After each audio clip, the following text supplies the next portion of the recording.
I don't know if you may have seen this, you may have not have seen it, but I just want to talk about how ridiculous this whole Russia, Ukraine, like just this whole thing is just nonsense. And what's even worse, not only should we not be involved in this because it's none of our damn business, we definitely should not have our politicians acting like they act.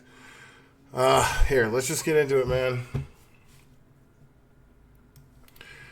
So here we go.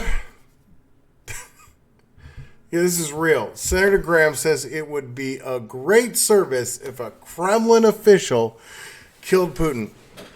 That's right. So what we have here is a Republican politician calling for the assassination of one of the world's strongest leaders. Okay? Russia is no joke. They're a superpower. And one of our guys, and when I say our, I mean American, because he's not my guy, never has been, never will be. Matter of fact, I can't name a single politician I support right now, except for a couple people locally. And we should do a whole video on how we just need to change our focus. We need to go from forget what's going on in Washington, forget what's going on, D.C., forget what these federal people are doing, and trying to focus on our home. But anyways, I'm not going to get into that today. Instead, let's talk about this. Senator Graham. First of all, how ridiculous is this? Could you imagine how the news media and the politicians here in this country would act if, God forbid, Putin said, I think somebody needs to take out your president or a politician or anybody? Can you imagine? I don't even like Biden, and I would lose my mind if Putin said some stuff like that. Because let's get into it. All right, so in case y'all don't know, this right here, I am at ArmstrongEconomics.com. Martin Armstrong, if you don't know about him, you really should. So I'm just going to read a little article from his page. It says, something very wrong going on here. In diplomacy, you never begin by demonizing your opponent. It is like an argument between two people. You may try to discuss your issues, and at some point it becomes impossible for either party to agree. That brings the name-calling and anger where you either leave or end up in a fist fight. Straight up. I mean, what he has done here is, this is a drumbeat of war. Basically, what he's saying is there's no other thing that we can do except go to war with Russia. And I'm sorry. Not sorry. I do not want not a single soldier of ours to die. I don't want a resource, not a dollar spent on this. We got all these homeless veterans.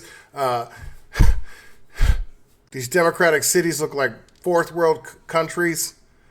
And we don't have any money for those people, but goodness gracious, do we have money for war?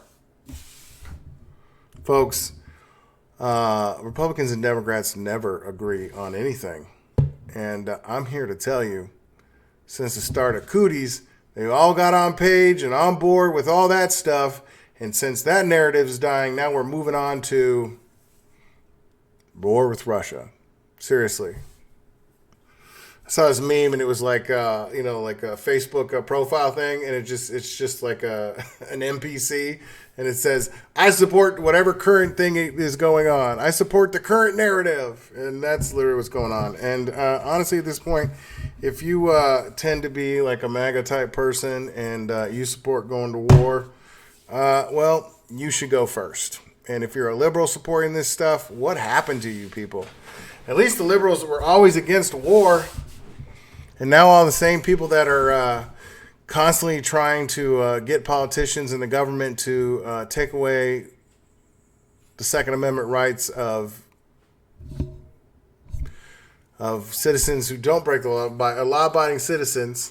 Liberals are always trying to take away your guns, especially the current Democrat that's running for governor in Texas, Beto O'Rourke, who in 2019 said, hell yeah, we're coming for your guns. We're going to get your AR-15s and your AK-47s. Hell yeah. Of course, now he's walked it back because he's running for governor. But let me tell you something, folks. He's lying. Just like Lindsey Graham or whatever this douchebag's name is. They all lie, okay? I vote Republican because I believe in free speech and Second Amendment. And now, I mean,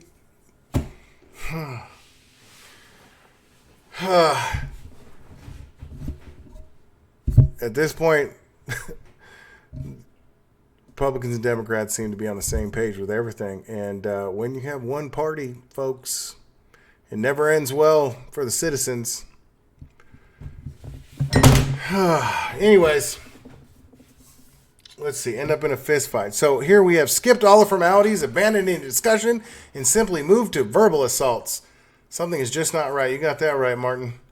Graham, outrageous statement calling for the assassination of Putin simply takes this to a level that there is no attempt to reach a settlement. Yeah, I totally agree. There's no turning back. And then I'm not going to say this, but you can go ahead and read this. But anyways, if you go look at the blogs, ArmstrongEconomics.com, go check out his blogs. And so then he says, look at this. Flash poll. This was sent to him.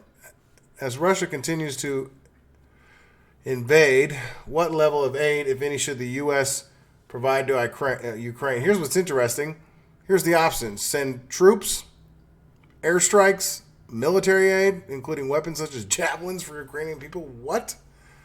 And then, so 3 out of the 4 answers were basically military involvement. Or the U.S. should not engage in all. I go with D, the U.S., E, the U.S. should not engage at all. It appears that there is an attempt to escalate this further, which is a war that cannot possibly be won. Then in their minds, they get to really build back better. Yeah, guys, what is build back better? He never said it was what you think it should be. I can't say like that stuff. Go read that article because this is YouTube. I'm not even sure what I'm allowed to say anymore. I already got banned, or I got one video removed. So if anything has to do with the thing of unknown origin, I am not talking about it. All right, the markets and the solution. The talks between Ukraine and Russia did not agree on a ceasefire, but did agree to create safe quarters for civilians to evacuate. Both sides are clearly at fault here, and it is hard to see why there is no settlement to a ceasefire.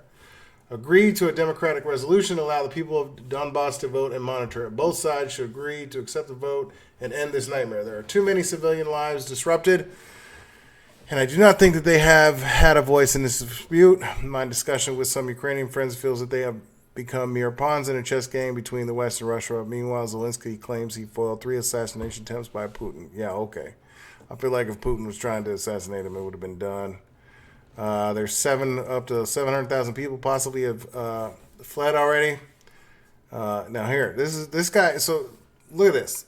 This is not a war that Putin can afford to lose. Okay, such a war would be devastating for Russia politically, and at that point, faced with the collapse of Russia, then nuclear tactical weapons become possible. Now I'm not going to get into that, but bottom line is, guys, I'm showing you this because Lindsey Graham has escalated this to just immediate, boom, to as far as it can go. Like, just, we need to assassinate Putin. That's crazy. There's no talking period. I mean, how long did the Cold War last? And he's done this knowing that Putin can't lose here because this would look real bad. Everybody would be questioning Russia's superpower. So basically, Lindsey has backed Putin into a wall by saying the things that he said. And now, what? There's no time to talk here? There's so many things going on, man. If the West rushes in, it will be confronted by Russia, China, North Korea, Iran, and others. Calling Putin a madman may feel good, but it blinds one to the connection. A settlement here is imperative, or this is going to spiral out of control. Already, all right, I don't want to talk about the nuclear stuff, but here we go. Let's see. Is Biden going to begin World War III in the financial markets? Now, this is the other side. Gas is doubled. It's going to triple now, and there, this punk right here, this guy and his stupid secretary lady saying it's all Russia's fault. Look, dude, gas has literally gone up every single month since he's come into office. This has nothing to do with them. something going on the other side of the world. Okay, folks, turn the pipelines on. Gas will go back down.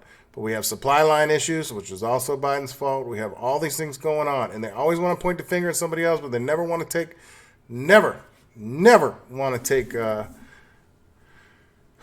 they never want to accept the reality of what they've done. They accept responsibility. They never take responsibility, okay? So, okay. Check it out. So, what Biden and Democrats and these people in charge and Republicans too, okay? At this point, I'm blaming everybody, and it ain't the citizens. We have a serious problem here. This guy's saying, I know where the advice to Biden and other world leaders is coming from, as they are telling them to seize the assets of Putin's friends to put pressure on him. Okay, do you understand how freaking insane this is? This is ridiculous. That'd be like me, like I have a friend, and he just happens to be Putin, and then they decide to like seize my assets, right? I mean, obviously I don't know Putin. I don't know anybody with any kind of power, but I'm just saying that'd be like, because Putin's my friend and I own a house, they take my house from me just for association, okay? This has real world consequences. It is Bill Browder, who was Safra's partner in Hermitage Capital. That's the guy who gave him this advice. This is because Putin seized all the assets of Hermitage Capital Management over the blackmailing of Yeltsin. Putin wanted to question Browder, not kill, because he was Safar's partner. Browder is telling world leaders now to confiscate all Russian assets belonging to who he claims are oligarchs. Okay? Oh, that's funny, Browder. There is a Ukraine on fire. Go to YouTube, type in Ukraine on fire, and it is... let me find it for you real quick. Boom, boom, boom, boom, boom, boom, boom, boom, boom, boom, boom, boom, boom, boom, boom, boom, boom, boom. Ooh, is this? What's this one? Ooh. Was this the Ukraine on fire? Did they take it down already? Oh my God. Let's see. Oh, I think they took it down. Oh my God. Let's see. Oh, I think they took it down. Oh no, here it is. Okay. Check it out, folks. Copy. There, dude, Ukraine and all this nonsense, this is way bigger. And I'm telling you, whatever the media is telling you is, don't believe any of it. Ever. Ever. Okay? Don't ever believe anything the media is telling you. Ever. Here, let's put this in. Oh, I see that. Okay. Yeah, okay. This is Ukraine on fire. This is a documentary. Across its eastern borders, Russia and Western, for centuries, it has been a center of tug-of-war between powers seeking to control its rich lands and access to the Black Sea. 2014 Maidan massacre triggered a bloody uprising that ousted President Viktor Yanukovych and painted Russia as a perpetrator by Western. Sorry, I lost where it was. Western media. But was it? Ukraine on Fire by Igor Lapatonok provides a historical perspective for the deep divisions in the region, which leads to the 2004 Orange Revolution, 2014 uprising, and the violent overthrow of Democratic elect Yanukovych. Anyways, if I remember, this Browder guy is in this video. Yeah, so this guy's starting to pop up, and there's a gentleman I used to watch quite regularly, and he was talking about this Browder dude years ago, okay? And here it is again, and it's so funny that Armstrong, a different guy, is talking about this Browder. Anyways, this is all bad, folks, and all this hurts us, nobody else. I mean, they turned off the porn and Pepsi and Master Visa card, all these things in Russia there as like a response. You think turning off porn and Disney in Russia is going to hurt Russia? If anything, it makes it better. Okay? It makes their lives better. Maybe they'll go outside and play instead of being on this stupid internet all the time. He says, let me make this very clear. It is a complete abandonment of international law in the absence of any due process of law. Straight up. They're just saying guilty by association. Okay? Like they just did to the truckers in Canada. Okay? World governments have lost their freaking minds. Which has been the cornerstone of law globally. Due process is based upon the Bible, where the story of Cain and Abel, God knows what happened. Cain killed his brother. Nonetheless, he still allows him the right to be heard and explain his side of the issue. Yes, that's a cornerstone of American You are innocent until proven guilty. Not this. Not what these world leaders are trying to do now. Meanwhile, you got Lindsey Graham over here saying, just somebody take him out. Well, if you're a Russian and you kill the Russian leader, that's treason. Seriously, think about if they were saying it about our guys, how the media would be losing their minds. As they should. This is not only what we have denied in this Ukrainian affair, but now the West will simply seize all the assets of Russians in the West who are denied any right to due process of law if they are not in government. We're not simply looking at World War III beginning in the financial markets with Russian cyber attacks against U.S. banks. This is one serious warning to Chinese investors that they too can have all their assets seized in a dispute with China. Remember how anyone of Japanese heritage was imprisoned during World War II and denied all due process based solely on their nationality? Yeah, we did that here in America. It took 4 decades before it was admitted. This violated the foundation of human rights. Governments are out of control, folks, and you have got to push back. If you are accepting Lindsey of what he's saying, you're out of your mind. You are no friend of mine. Of course, now this is the midterm thing going on. Like, dude. It's almost like Lindsey wants the Republicans to lose and the Democrats to keep going. Because any rational-minded person that tends to vote Republican, dude, Lindsey's not my area, but I would not be voting for Lindsey if he's up for election this time.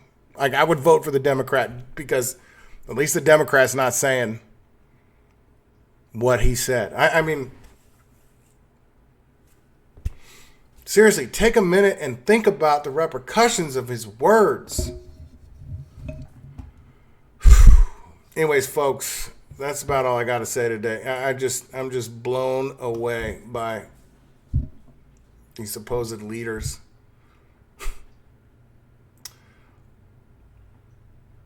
Well, guys, the good news is God's in control, and he might be back soon. It might be today, it might be tomorrow, it might be 100 years from now.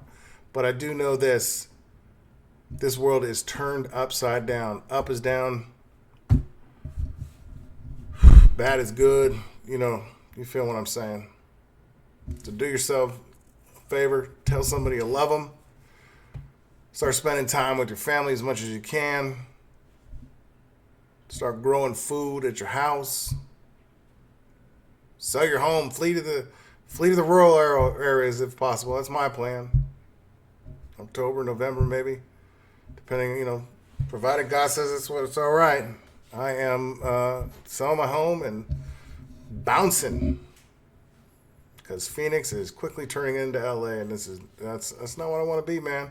And I want to have chickens and goats and cow and some bunnies and grow all the food I can eat. You know what I'm saying?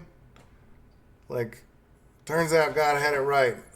Adam and Eve, they started in the garden, and that's literally where I'm trying to head back to. At least for me, the city doesn't offer me anything I want anymore. All the things that I wanted in my youth, like nightclubs, strip clubs, ball games, all this stuff the city offers is not appealing to me anymore. And as everybody starts moving into the metaverse, I want nothing to do with that. Seriously. Everybody's like, oh, they're gonna lock the Matrix. The robots took the humans and put them in those bubbles and then locked them into the metaverse, which is all the Matrix is the metaverse. And everybody was like, oh my God, I would fight to do that. Yeah, right. These people are paying to lock themselves into the metaverse.